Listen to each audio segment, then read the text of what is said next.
It was a morning in November 1989. The cold wind softly brushed against my face as I awoke. I sat up and swung my neck from side to side in an attempt to crack it, as it always felt stiff first thing in the morning. I swore I heard my mother's voice, yet I couldn't hear what she said. But it sure woke me up.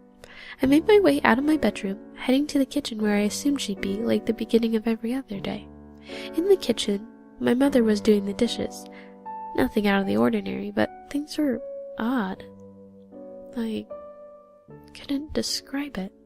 Something just didn't look right. The kitchen looked so dim. The once bright yellow cabinets looked pale. The cliché checkered vinyl floor looked gray and bland. Even my mother's red apron that she always wore looked a dull pink. I shook my head and rubbed my eyes. I should have gotten more sleep last night, I scoffed under my breath. My mother turned around, with a smile on her face, most likely acknowledging my presence. After observing the contents of breakfast, I decided I wasn't hungry, so I went up to my room to get dressed. I felt heavy and drowsy. What happened last night? I asked myself. Now I'm worried. I can't seem to remember anything before waking up. I tried hard to regain my memory, but brushed the difficulty off as fatigue and opened my wardrobe to find an outfit. Gray sweater and blue jeans. Impressive, I muttered to myself with that cheeky sarcasm my mother always hated. I'm off to school, Mom, I yelled. No reply.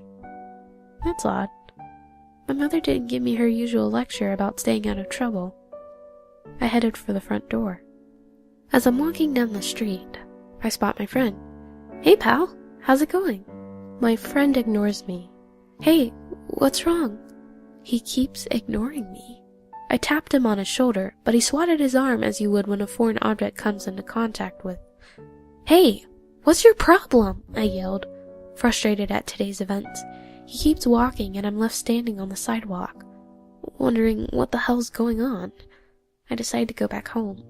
It's too much to handle, and I'm way too tired to bother coming up with a logical explanation. He's probably upset at me.